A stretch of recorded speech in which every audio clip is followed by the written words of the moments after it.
This is the Rational Reminder Podcast, a weekly reality check on sensible investing and financial decision-making from two Canadians. We are hosted by me, Benjamin Felix, and Cameron Passmore, portfolio managers at PWL Capital. And welcome to episode 208. And this week we have a really interesting guest. Rebecca Walker joined us. This was a recommendation from our friend and past guest, Dave Getch, who thought that Rebecca would be interesting as she just released a book called Women Talk Money, Breaking the Taboo.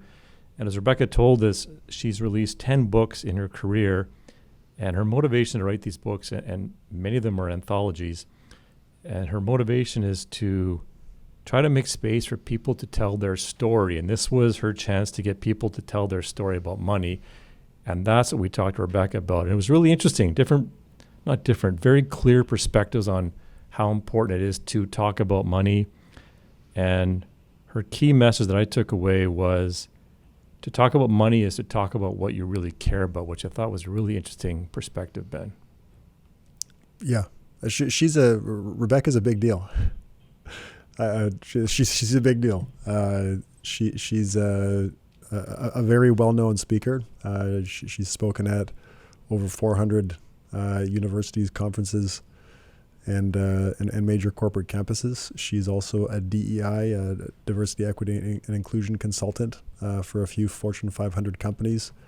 She was named by Time Magazine as one of the most influential leaders of her generation. I thought she had very good perspectives on some issues that we definitely don't give enough attention to. Yes. Which is kind of the point, I think. Exactly. It was a lovely conversation. She's a wonderful person and really engaging. And the 45 minutes or so flew by. We could have had so many more questions for Rebecca. Anything else, Ben? No, let's go ahead to our conversation with Rebecca Walker. Rebecca Walker, it's so great to welcome you to the Rational Reminder podcast. Thank you. I'm so happy to be here. And I really enjoyed your book. Congratulations. Thank you. Thank you. It's good to hear. So off the top, what does money represent to you? Money represents so many different things. You know, it's the energy through which we can manifest our vision for our lives, really, and not just for our personal lives, but for our families and our communities and the world. So it is an essential, none of us are going to be able to fully exit capitalism, late stage capitalism, however we want to describe it. And so while we're in it, it's important to think about it as a tool for moving through the world as powerfully and intentionally as possible. What effect do you think learning about money has on people's lives? I think it's critical to learn about money. I think that, this book is really, people come to it and they say, oh, this is completely different than I thought it was going to be. They thought it was going to be a book about, how to invest, how to create a budget, how to, breaking down the stock market, savings bonds, and I say, well, this is actually the book that comes before you do that work. This is the book that really helps people to excavate their own stories about money, what they've learned about money, what they feel about money. Do they feel they deserve money? Do they feel guilty because they have too much money? Do they feel that they're just following a script for how to engage with money? Or do they feel that, in fact, they have an awareness of how they want to use money that makes them feel good, that makes them feel good. And that is, again, as I just said, in alignment with the higher vision. So I think that, so many people think about learning about money in this very specific kind of solely financially, pragmatically based way. It's these numbers, you're making this, you do this with it, da, da, da. And for me, learning about money is about learning about yourself. What do you care about? At the end of the day, when you die, you will be, you will have left a legacy, not just in how you've treated people, how you've loved, what you've created, what you've said, but how you have used your money, how you have transformed your labor, your mind, your intellectual capacity into something that can help and support the things you believe in. So in that way, I think that learning about money is really about learning about yourself, and knowing who you are first and foremost, so that you can act effectively and skillfully with money as an extension of yourself, That is so interesting. And so many of the stories in your book, the individuals learned about money from how and who they were brought up with, as opposed to being taught somewhere else. What's the implication of that in learning to care about yourself, do you think? Yeah, I mean, so many of the pieces, the one that just came to mind is the Sonali's piece, which is, Sonali is a writer who on Instagram calls herself the fat sex therapist. And she writes about the ways in which her immigrant family that, was very focused on controlling her body through money. So withholding money from her because she didn't have the kind of perfect body type and wasn't of the sort of beauty standard that they thought would guarantee success in this country. And I think about Latham Thomas's piece, who's an incredible person working in the doula space around maternal health rights and the incredible rate of Black mortality in Black women when they're having children. And she learned about her first, teaching on money was watching her mother, who was a real estate agent, go into the bank and try to cash her commission check of $23,000, I think. And the bank teller in Oakland, California, thinking that she must have gotten this money illegally, calling the police, and Latham seeing her mother handcuffed by the police, who assumed that her mother had gotten this money illegitimately. And and that is the story of many Black women. There are stories that are common to immigrant women, Black women, white women who have privilege, white women who don't have privilege, trans women who need money. We have a great story by a trans woman who's talking about the importance of money to pay for her transition process, to become herself. So so she's intersecting with social cultural narratives as well.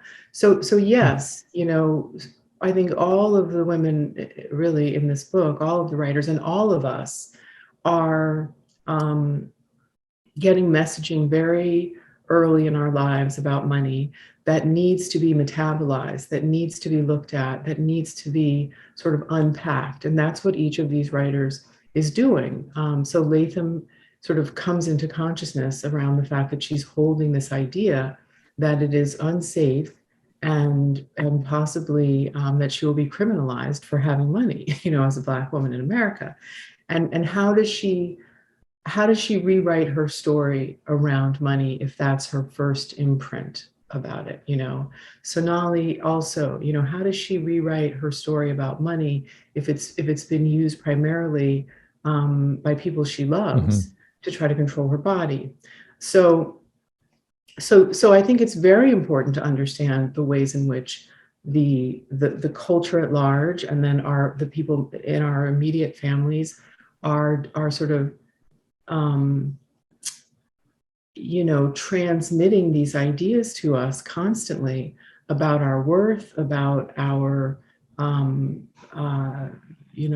how we should be, how we should conform to a certain way of living and thinking about wealth, thinking about prosperity, thinking about health. And so many of us go through life without even questioning that.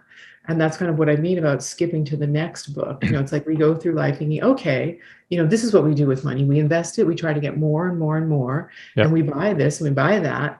And that leads to pretty much hoarding, which leads to a kind of built-in system of profound inequality, and a sort of lack of awareness of how we could instead write our stories around money to address that inequality and do different things with our money. So part of this is breaking that narrative that we've just been sort of accepting blindly, just thinking, oh, well, this is what it is. No, actually, this is not what it has to be.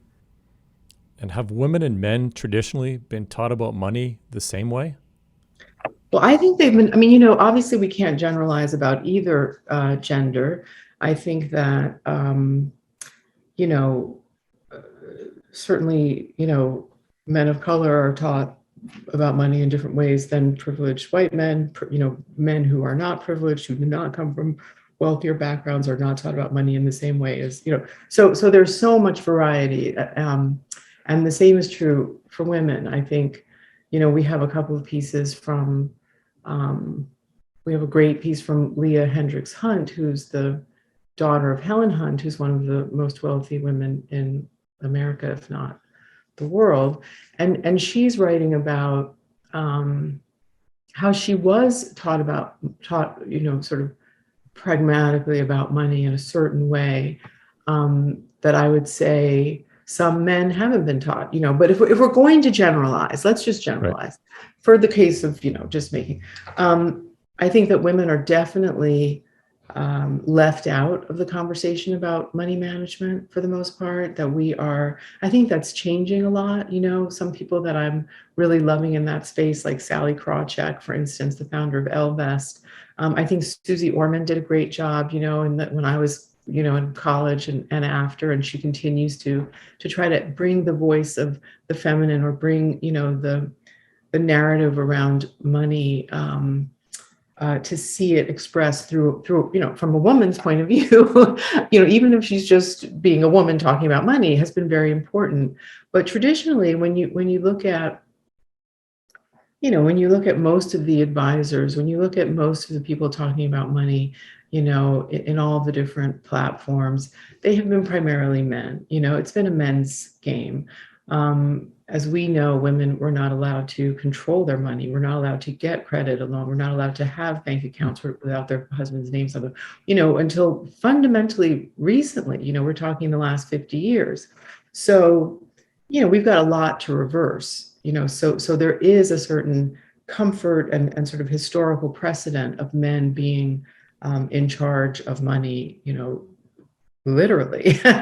And then, in our country, Black women and men were literal currency as enslaved people. So,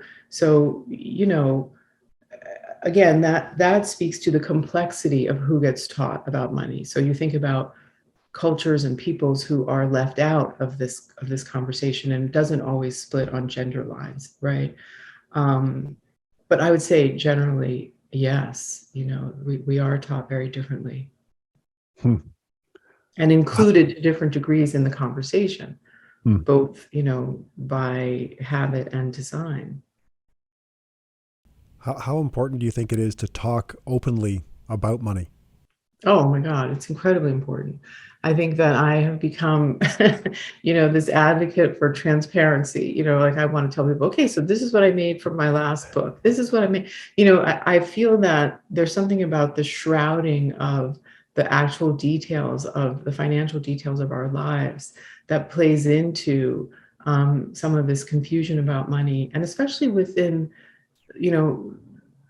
women's communities, that this sort of taboo around talking about money keeps us from sharing important information with one another, keeps us from understanding the way that money is working, in the culture, who's getting what, who's not getting, so the less we talk about it, the less aware we are of really of how it works, and once you start talking about it, it's shocking, for people who haven't talked about it at all. I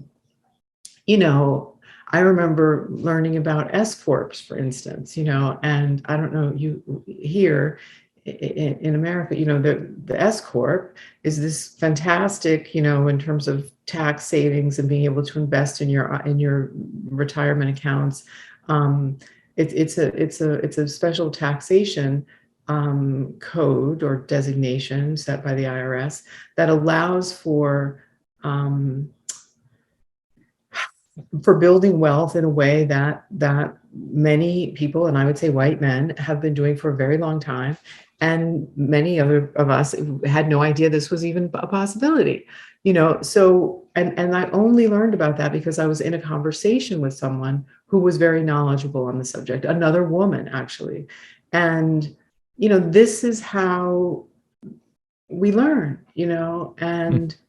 um and also, as we really see in the book, I think each writer, and when you do an anthology, a collection, I've done 5. I'm not sure how I've done so many. I write my own books, but I somehow, when I fall in love with an idea, end up doing a collection, because I think that more voices on the subject will actually be more informative and enlightening, and they will form a kind of community within the pages of the book that's very powerful to me. But when you do a collection as an editor, you do quite a bit of kind of, not therapy, so to speak, but as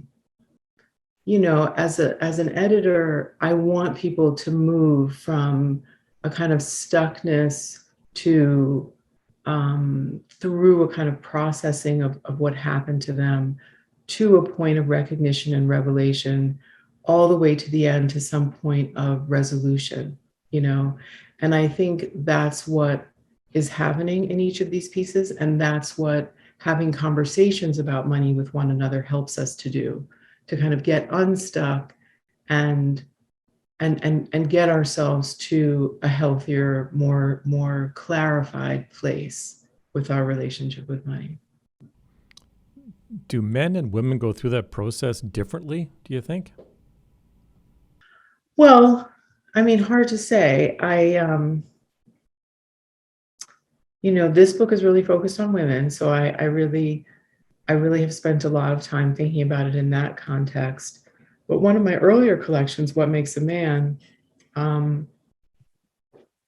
is about toxic masculinity, and I interviewed 200 men, and I asked them about when they, quote unquote, became a man. And almost all of them, I would say 96% of them, talked about either being verbally or physically pressured to become a man, meaning to be stoic, not have feelings, meaning to focus on being a provider and working for the family, and that being the primary way of contributing to family life, being a soldier and a protector. And so when I think about that, I do think that it's quite possible that in the context of masculinity, men are taught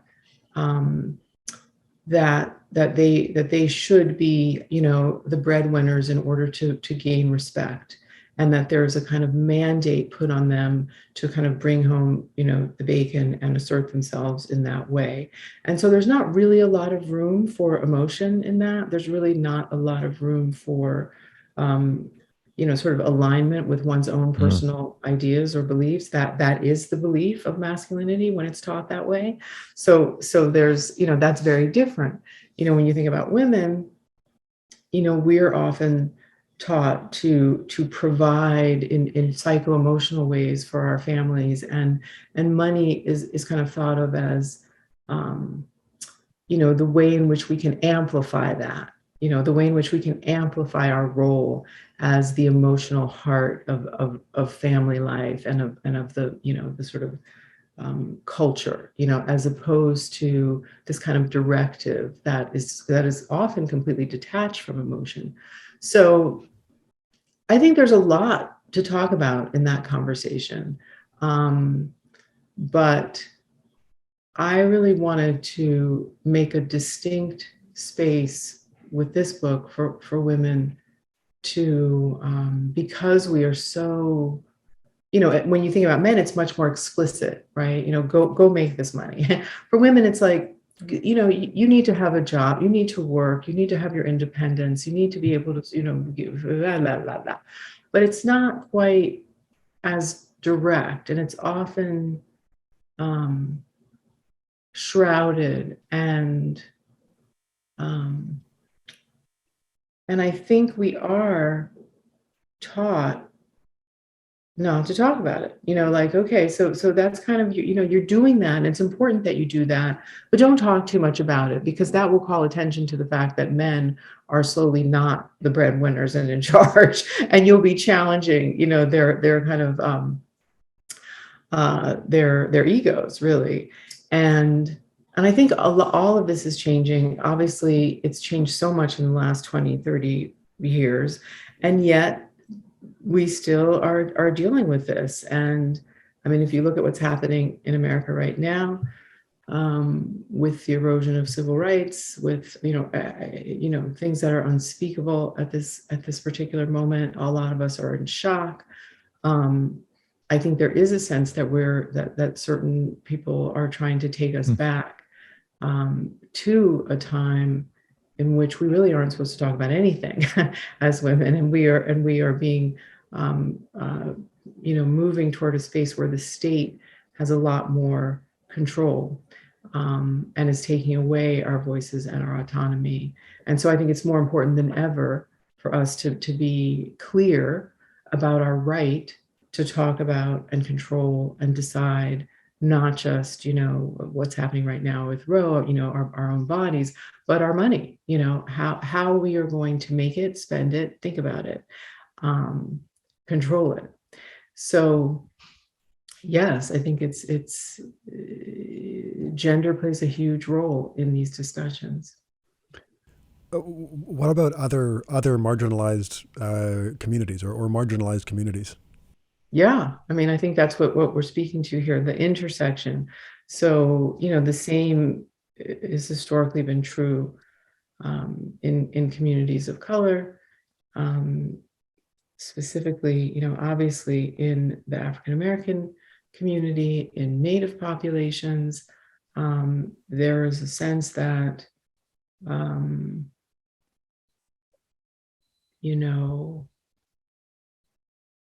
it benefits, and that it's more important that we not be sophisticated around these issues, that many things are in place to keep us ignorant around money, to keep us in a sense of trauma and scarcity and need, and that is part of a plan. It's part of the design of keeping us fundamentally, in one way or another, enslaved, on the reservation, um, at risk of deportation, um, terrified of violence of all kinds, because we are not privy to some of these conversations around intergenerational wealth or multi-generational wealth or generational wealth. We are not being taught the basics of economic principles. I mean, I think about my son who's 17, and I've been talking to him about money his whole life, and making sure that he understands how money is working. And he goes to like a great school, and they don't teach economics until 11th grade.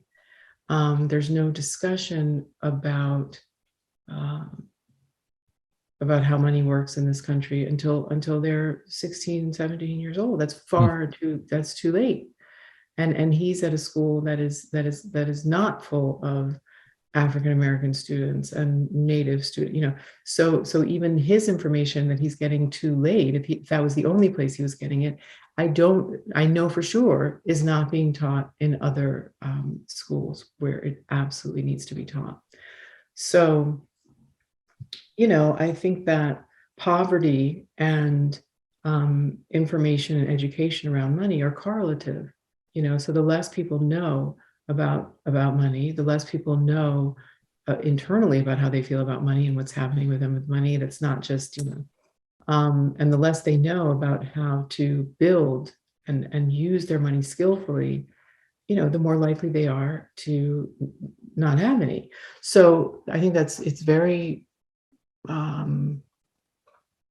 it's not rocket science, and we definitely need to reform our educational system so that everybody is taught the basics, not just about this financial system that we're living within and the various levers and ways in which it works, but also our government. That's something that is very important to me right now. I always has been. My parents, my father's a civil rights lawyer. Um, the fact that our kids are not being taught explicitly how the government works, what rights they have, what rights can be taken away. We're right now in a technocracy, so they're not being taught about how technology is being used to monetize them, to surveil them. All of us. So again, all of this is very intertwined, inextricable. So the less you know, the less you know, and the more the less prepared you are to have a functional uh, life, really, to be able to negotiate the vicissitudes of this reality. So you mentioned you talked to your son about money. Who else and how do you talk about money with other people? Like, how do you open up those conversations? Do you have any tactical recommendations? Great question. I talk to my son about money in different ways as it comes up in his life. When something costs, he wants this, and then we talk. I think when he was 5 or 6, he wanted a Lego or a few Legos, and Yep. then at that point it was about, okay, so you get, here's $15, that's your budget, and go and figure out what you can get with that $15, or I think it was $10 actually. Later on it became, he has an interest in Japanese fashion. So then it became, well, who's making these clothes? Where are they being produced? What are they being paid? What are the different elements here financially? Are we, where does exploitation start? Where, how do you feel about that? We're thinking about China and cotton coming from China and cotton being harvested and where it's being harvested and how those people are being treated, all of those things.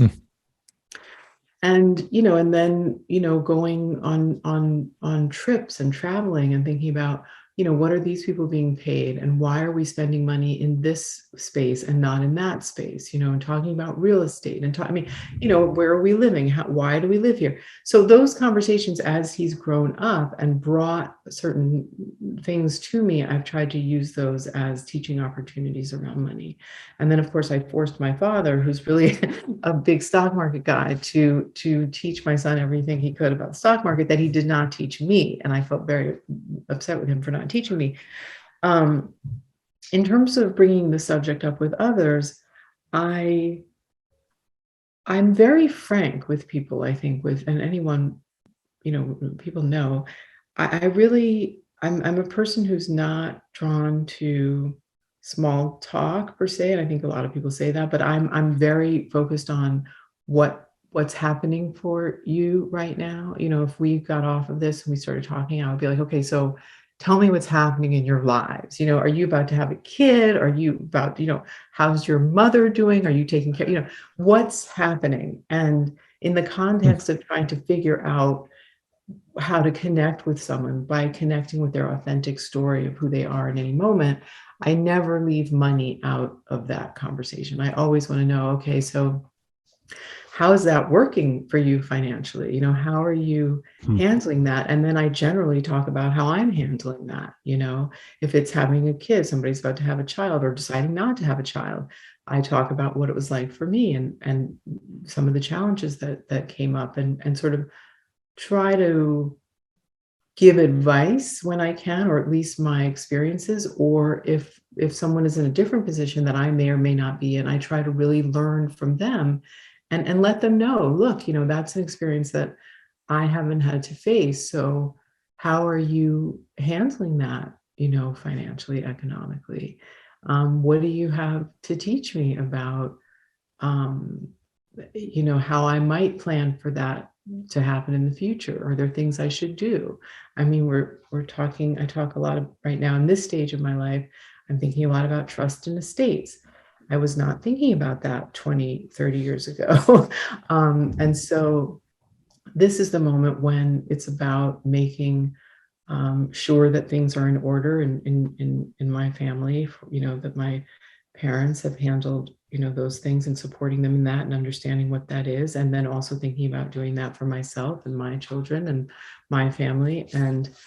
Um, and so I'm very frank about all of these things. I don't see the value in not talking about them. Right. You know? Do you think money can become too much of a focus in people's lives? Absolutely. I think many people are obsessed with money and they chase money and they will do anything for money. And and they're not really, reflecting on, something someone asked, when do you know that you have enough? There's a way in which many people are sort of, I don't know, thinking that if they just keep making more and more and more money, they will be protected from the struggles of life or whatever is coming down the pike for all of us, in this particular moment in human history. And so there's this like drive, and focus on just, that. And I think that's where we see a lot of abuses of power. That's where we see a lot of psychological personality disorders. I think that's where we see a lot of pain in family systems, when people are so focused on money that they are unable to focus on all of the other aspects of life, and they believe that they can sort of treat or support or feed all of the other aspects of life through this Right. pursuit of money. So yes, there's definitely I think that's a huge problem in our culture, a kind of hyper fixation. And that's across the board, and obviously when you're poor, when you're working class, when you're struggling just to stay afloat, you have to think about money all the time because if you don't think about money all the time, you might not eat, you might not sleep, you might, whatever it is. So you're forced to think about money all the time. And yet, even in those communities, there has to be a way in which there's a kind of balance so that the drive, the survival drive is sort of balanced with the human sort of ability to envision a different future for yourself, so that and this is true in every spot on the spectrum. We have to be able to balance um, what we see, what we want for the world, and how we can move toward that with this focus on making money. They have to be connected. And if they're not, then we get, I think, what we are experiencing right now, which is a kind of runaway drive toward wealth that is unbelievably destructive. And wealth equals power, and people are afraid to lose power, and so they're afraid to lose wealth, and so we have what we have. So, how do you think about the concept of enough? You mentioned enough. How do you think about that? Yeah, I mean, I think about enough. I've thought a lot about this, actually. I think about enough as enough to support, my family, and to really focus on the things that I care about for my family, which, education, health, experiences that will, kind of cultivate their humanity, their empathy, their ability to feel connected to people of all different backgrounds. Um, I come from my mother's family, was very, very poor in the deep South. Her parents were sharecroppers. They were displaced constantly because they didn't own their own home. So I think a lot about enough being, having a place that I cannot be removed from. But also enough to me includes being able to give money to others and to be able to support the causes that I believe in, the rights that I believe in, the organizations that are fighting for the rights that I believe in, to have enough to contribute to the people that I know and don't know who at whatever given moment don't have enough, for the basics. And obviously there's a world in which I'd love to have, $100 million or $1 billion to do that with, to sort of restore some balance in the world. But that's my sense of enough is related to my sense of my own energy and my own mental health and what I believe my purpose is in this lifetime. and it's not to spend my whole 75% of my time focused on making that $1 billion. It's that is not, that equation doesn't work for me. So it's this dance and knowing that I'm human and I know myself and what I can give. I want to show up for everybody that I need to show up for. And I want to make sure that I can have enough to share. And it doesn't have to be $1 billion, but it's still very meaningful. So. What do you think is most important for men to understand about the way that women experience money? It's a great question. I'll give you some real quick additional context. Despite our efforts to the contrary, the vast majority of our audience consists of men. Okay, so all you guys out there, all you men out there, my dear men listeners, I think that it's really important to understand that it's hard for women, I think, generally to talk about money and to feel confident and competent and savvy about money. I mean, I'm sure some of you are thinking, well, my wife is really kick-ass at handling money. I mean, that's great.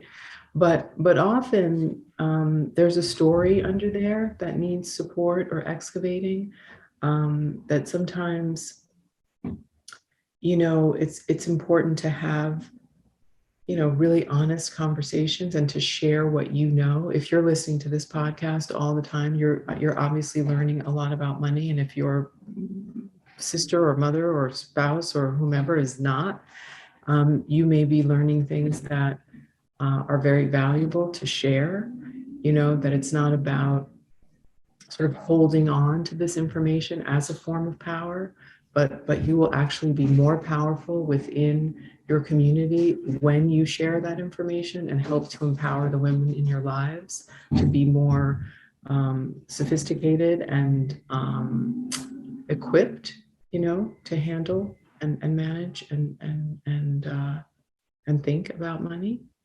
I think it's important that the history of how women have been traditionally excluded from the management of money, and that you are sensitive to that history, and that the rights that women have won to participate in our culture as equal beings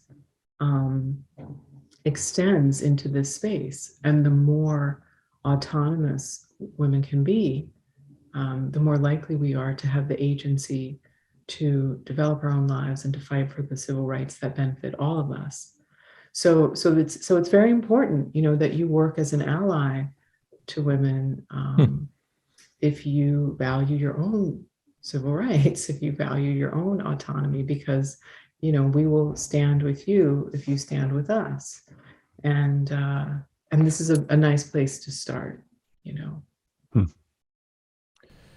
How does the current financial system affect women differently than men, or does it? Well, as we know that women in general are paid far below what men are paid. We know that women are still tracked into what are considered feminine, friendly jobs, nursing, administrative sort of different jobs that the workforce itself has been incredibly gendered, right? And we know that that's also changing, for certain populations, So, um, I think I've covered a lot of that already, but um, Janet, yeah, I mean, I think it's important that we have more and more role models, that women are really put in more in positions of power in, I'd like to see a lot more women in the Fed, Um, I think that again, we are dealing with a history of exclusion from these positions of financial power, decision making. We've been marginalized, and we're catching up. You know, so the more space that's made for us at the table, the more we fight to get, the better off we will all be. I have a lot of faith in women, and in what we want to do with our money. When you look at how women spend money, often, most of the time, we're spending money trying to better the lives of our children and our families, and the world in which we live. We're that's traditionally our inclination. And I don't want to, again, generalize or make this genetic or in any way, say this is a given, but this is what we bring to the table. And if we are not allowed to be at the table, a lot of those decisions that are ultimately going to be species saving decisions are not going to be made, correctly. And I think that's, again, what we're seeing now, that the absence of our voices at all of these different tables is creating a reality in which, you know, that the health, education, and welfare of huge swaths of the human population are being ignored and degraded, actually. So, I think that's that. That's what I think on that. Great thoughts. What advice do you have for women who are struggling with their relationship with money?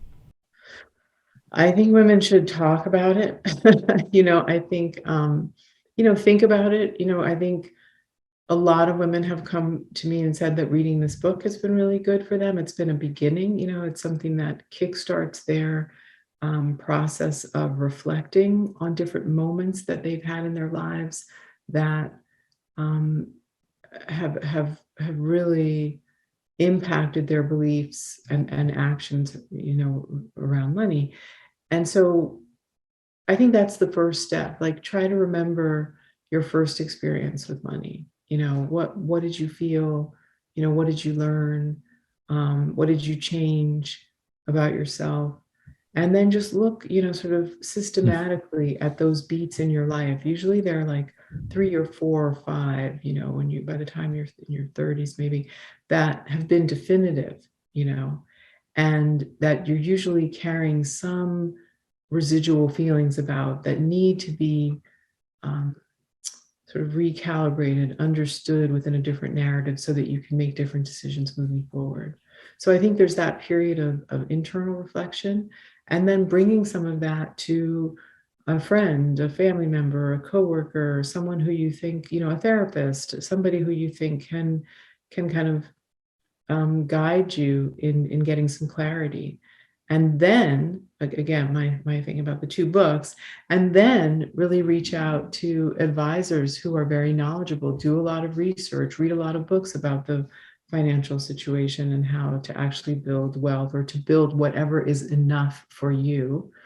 Um, and just be sort of unabashed about this process. It's like, I think, simplify the whole thing. Think about it as, learning how to drive, something that's not mystified, that doesn't seem like it's too hard, something that, I never understood that, I never got, numbers, My father told me I was bad at math, so I never balanced my, whatever that story is, you know, figure out how to let go of it so that you can actually understand that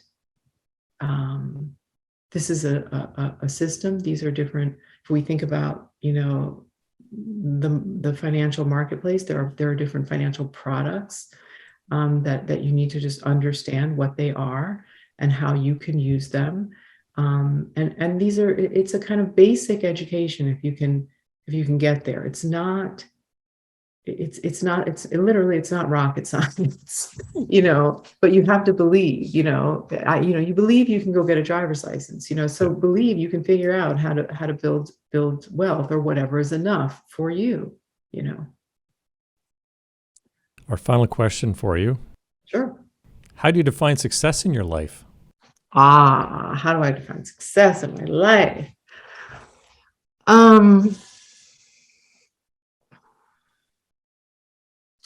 I always say to my loved ones that their smile, their happiness, their health and well-being is confirmation of my success, that, the happier, the healthier they are, the more I have been able to do what I want to do in this life, which is have a happy, healthy family and community. And so I guess, my measurement of success is how happy the people around me are. I don't ever want to be a person who people are relieved, when I die. I don't want people to be relieved. I want them to be sad. I want them to miss me because I have made a really important contribution to their health and well-being. And that's really success to me, I think all of my books, this book is number 10, I think, and they all are about trying to make space for people to tell their own stories, whether it's my story, which I've now told in different ways in 3 different books and dozens of essays. How do I rewrite my story so that I am not a tragic mulatto, but a magic mulatto, Black, White, and Jewish. My first memoir about growing up biracial is really that kind of story. And I think another aspect of feeling successful for me is knowing that my work has helped people to rewrite their stories in powerful ways, and this book is no different. When women come to me and say, your book really helped me to rethink my relationship with money, or I remembered this after reading your book, or I felt that, that is a real measurement for me. That makes me feel successful, expanding the cultural, the sort of limits of the kinds of stories that are permitted, that are amplified, expanding that to be much more inclusive, because I think we need every story in order to honor every story and support every story. Such a wonderful answer and a wonderful conversation. Rebecca, great to meet you, and thank you for joining us.